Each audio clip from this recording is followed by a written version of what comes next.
Jesus ficou irado, mas a ira não é pecado. O pecado é alimentar o ressentimento. É isso que Jesus faz conosco. Ele sente a nossa tristeza, ele sente a nossa dor. Ele não fica indiferente quando você chora na cama, virada para o lado oposto do seu marido para que ele não veja. E falar com Jesus é muito simples, é você abrir a sua boca e botar para fora tudo o que você está sentindo. Mostrar suas fraquezas e as suas fragilidades não o diminui como líder, só o humaniza. É isso que o Senhor faz quando não aparece ninguém. Ele envia anjos para nos ajudar. Jesus teve martidrose, que é um sintoma extremo de angústia, e ele suportou. Se você se sente abandonado e por isso se sente a pior das criaturas, saiba que o abandono de Jesus foi muito pior. Mas ele também sabe que se o pecado afasta o homem de Deus, o arrependimento aproxima. Do mesmo jeito que o pecado entrou no mundo por causa de um homem, Adão, era necessário que um homem vencesse o pecado. E por isso Jesus, mesmo sendo Deus, veio na forma de homem para passar por todas as dificuldades que nós passamos, porém sem pecado. E para isso era preciso ele ter nascido de mulher, assim como nós. Enquanto estavam lá, chegou o tempo de nascer o bebê, e ela deu à luz o seu primogênito. Envolveu-o em panos e o colocou numa manjedoura, porque não havia lugar para eles na hospedaria.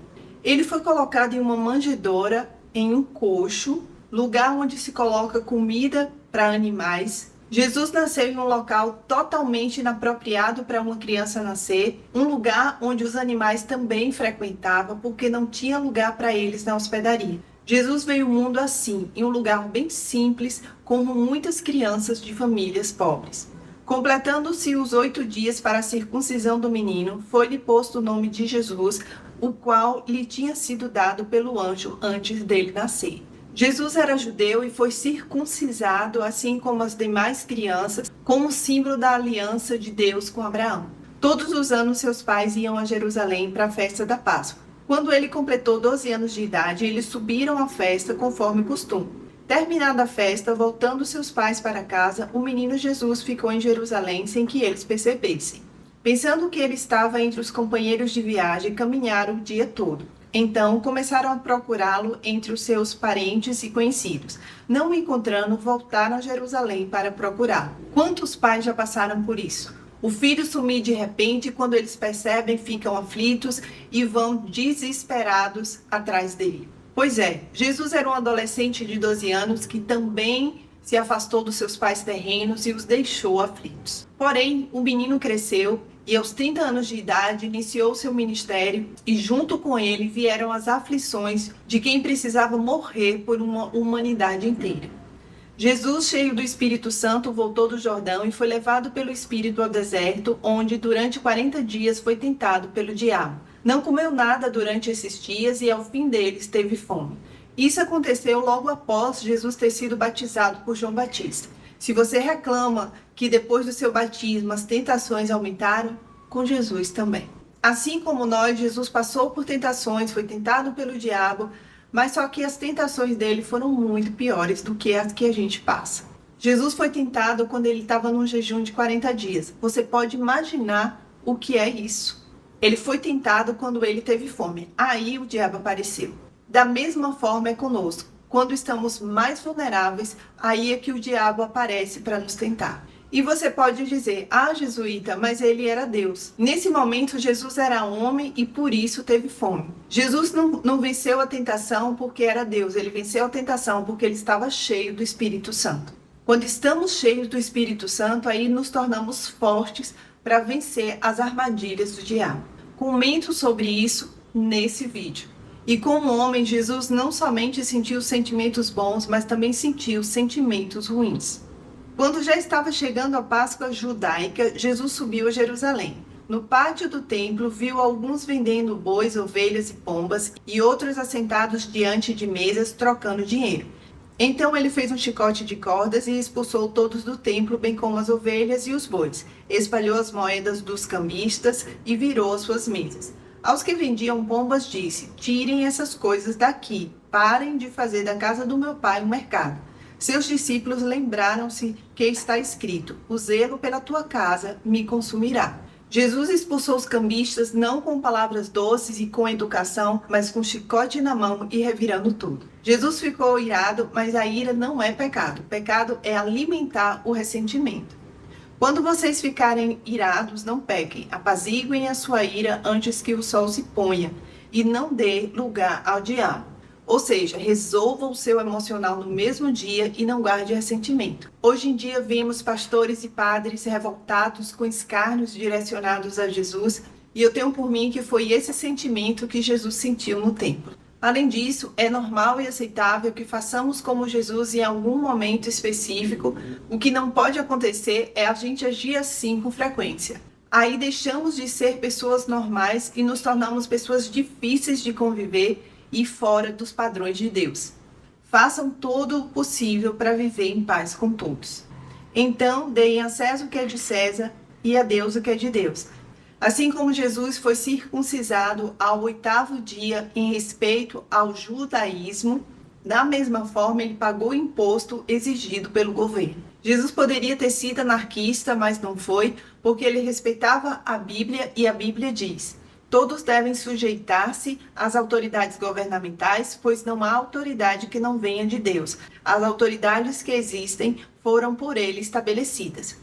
Independente se pagar imposto é justo ou não, sonegar vai na contramão da palavra de Deus. Ao invés de rebelião, devemos deixar que Deus faça justiça a todos aqueles que exploram o povo.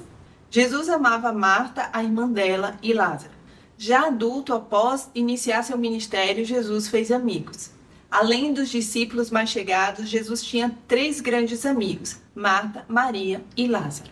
Quantas pessoas buscam isolamento achando que isso é melhor para ela? Jesus demonstra para nós que ele dá importância às amizades. Mas quando nos achegamos às pessoas, nos tornamos propícios a sentir as dores delas. Ao ver chorando Maria e os judeus que a acompanhavam, Jesus agitou-se no espírito e perturbou-se. Onde o colocaram? Perguntou ele. Vem e vê, Senhor, responderam eles. Jesus chorou. Então os judeus disseram: vejam como ele o amava. Esse texto deixa muito claro a humanidade de Cristo. Ele sabia que Lázaro ia ressuscitar e, no entanto, ele se compadeceu da dor que Maria e os judeus estavam sentindo. É isso que Jesus faz conosco.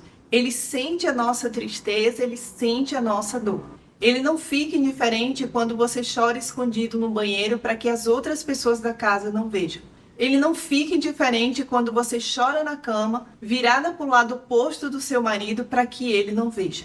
E quando o seu marido chora escondido porque a pressão está grande, porque a responsabilidade está grande, porque se cobra muito, Jesus também vê e está com ele. E o que ele espera de você não é que você sufoque seu choro, mas que você compartilhe com ele o que você está sentindo.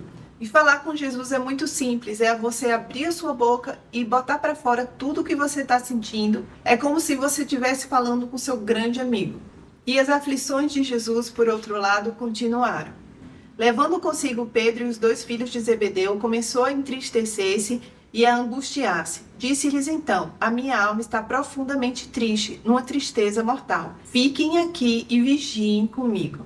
Jesus era o mestre, Jesus era o líder, e nesse momento ele mostrou toda a sua fragilidade humana. Ele não fingiu que tinha coragem, ele não fingiu que estava forte, ele simplesmente se expôs completamente. E foi além. Jesus estava claramente pedindo ajuda, pedindo que eles ficassem com ele. Esse texto me remete ao fato de que todo líder é humano e que nos momentos difíceis pode e deve pedir ajuda ao liderado. Mostrar suas fraquezas e as suas fragilidades não o diminui como líder, só o humaniza. Neste momento, Jesus estava prestes a ser crucificado. Quantos de nós já nos vimos assim, extremamente tristes por motivos diversos? Só que a tristeza que Jesus estava sentindo era uma tristeza mortal. Muitas vezes nós superdimensionamos a nossa dor. Por pior que ela seja, ela nunca vai chegar perto da tristeza que Jesus estava sentindo naquele momento. Em meio a essa tristeza toda, Jesus passou por mais uma logo em seguida.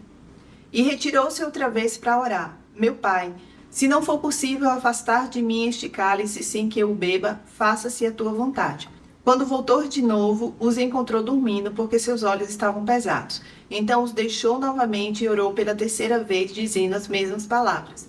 Depois voltou aos discípulos e lhes disse: Vocês ainda dormem e descansam? Chegou a hora, eis que o Filho do Homem está sendo entregue nas mãos dos pecadores. Os discípulos mais próximos de Jesus, aquele que ele pediu que vigiassem com ele, ao invés de ficarem com Jesus num momento tão difícil, eles simplesmente dormiram. E não foi somente uma vez, foram 3 vezes. Isso te faz lembrar alguém? Aquele amigo que quando te procurava pedindo ajuda, você sempre estava disponível para ajudá-lo e no momento que você procurava ele não dava a real importância à sua necessidade. Se você desfez a amizade por conta disso, saiba que Jesus não desfez a amizade dele com os discípulos. E te garanto que a necessidade de Jesus era muito, mas muito maior. Mas não parou por aí não. Apareceu-lhe então um anjo do céu que o fortalecia. Estando angustiado, ele orou ainda mais intensamente e o seu suor era como gotas de sangue que caíam no chão. Esse texto mostra mais uma vez Jesus no Getsemane, assim como o texto anterior, porém trazendo mais detalhes. Deus, em meio à falta de apoio dos discípulos, enviou um anjo para fortalecer Jesus. É isso que o Senhor faz quando não aparece ninguém. Ele envia anjos para nos ajudar. Mas a angústia de Jesus era tão grande que ele suou sangue. A medicina chama isso de hematidrose, um fenômeno raro provocado por fraqueza física, acompanhado de abatimento moral violento, causado por uma profunda emoção ou um grande medo. Era assim que Jesus estava se sentindo. Era nesse estado emocional que Jesus estava quando ele pediu aos discípulos que vigiassem com ele. E eles simplesmente dormiram. Se você acha que a sua angústia é insuportável, saiba que não é. Jesus teve hematidrose, que é um sintoma extremo de angústia, e ele suportou. Pedro respondeu: Homem, não sei do que você está falando. Falava ele ainda quando o galo cantou. O Senhor voltou e olhou diretamente para Pedro. Então Pedro se lembrou da palavra que o Senhor lhe tinha dito: Antes que o galo cante hoje, você me negará 3 vezes. Ser traído por Judas foi grave, mas ser abandonado por um dos discípulos que eram mais próximos a ele deve ter sido muito doloroso. Mesmo Jesus sabendo antecipadamente o que iria acontecer, não deve ter sido fácil sentir isso na pele. Um dia eu estava triste porque uma pessoa tinha feito uma coisa ruim para mim pela 3ª vez, e quando eu falei para o Senhor: Jesus, é a 3ª vez, meio que indignada, o Senhor me disse: Pedro me negou 3 vezes. Aí eu me toquei que o que eu estava sentindo era irrelevante. Se você se sente abandonado e por isso se sente a pior das criaturas, saiba que o abandono de Jesus foi muito pior. E sendo encontrado em forma humana, humilhou-se a si mesmo e foi obediente até a morte e morte de cruz.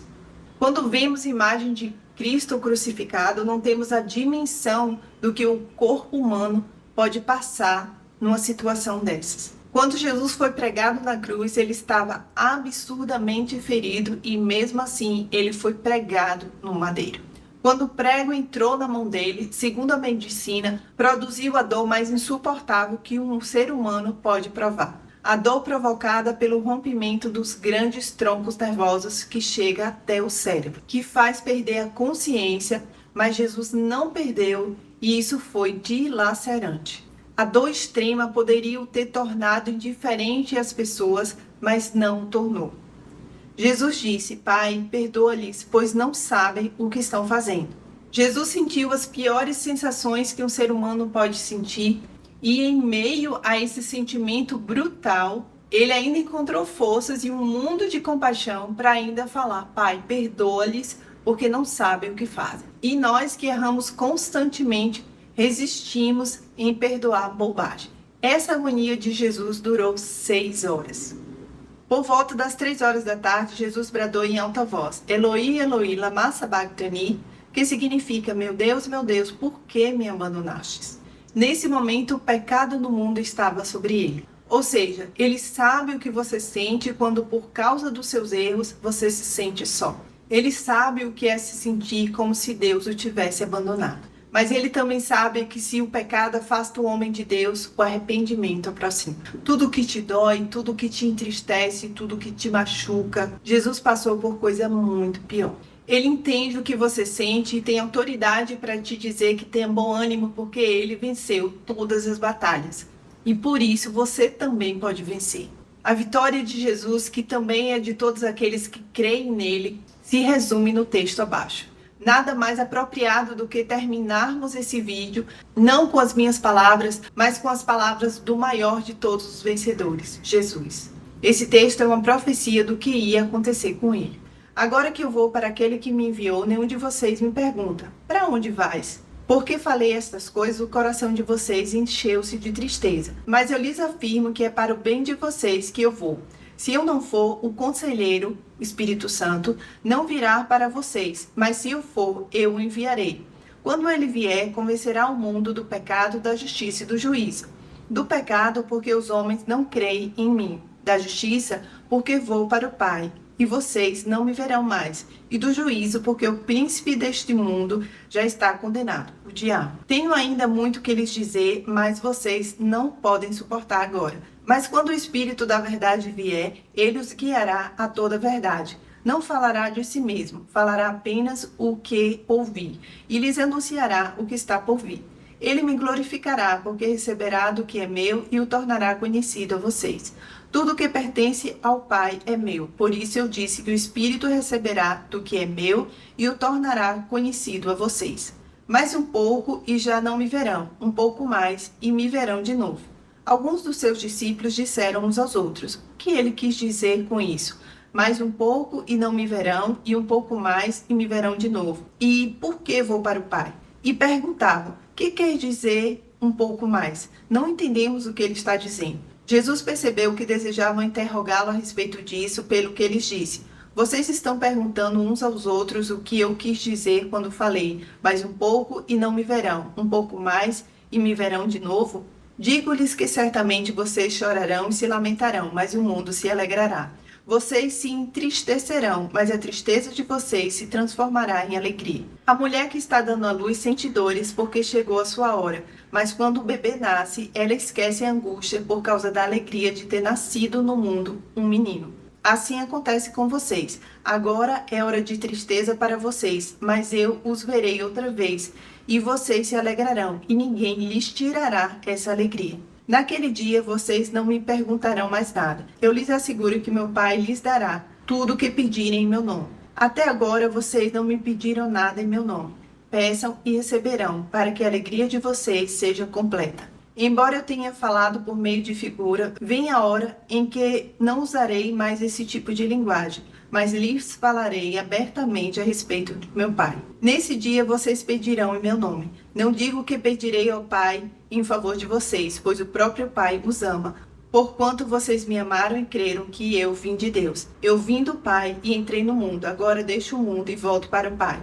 Então os discípulos de Jesus disseram: agora estás falando claramente e não por figuras. Agora podemos perceber que sabes todas as coisas e nem precisas que te façam perguntas, por isso cremos que vieste de Deus. Respondeu Jesus: agora vocês creem? Aproxima-se a hora e já chegou, quando vocês serão espalhados cada um para sua casa. Vocês me deixarão sozinho, mas eu não estou sozinho, pois o meu Pai está comigo. Eu lhes disse essas coisas para que em mim vocês tenham paz. Nesse mundo vocês terão aflições, contudo tenham ânimo. Eu venci o mundo. Um cheiro para todos vocês. Se não for inscrito no canal, se inscreva. Se gostou do conteúdo, dê um joinha, comente, compartilhe e até o próximo vídeo, se assim o Senhor permitir.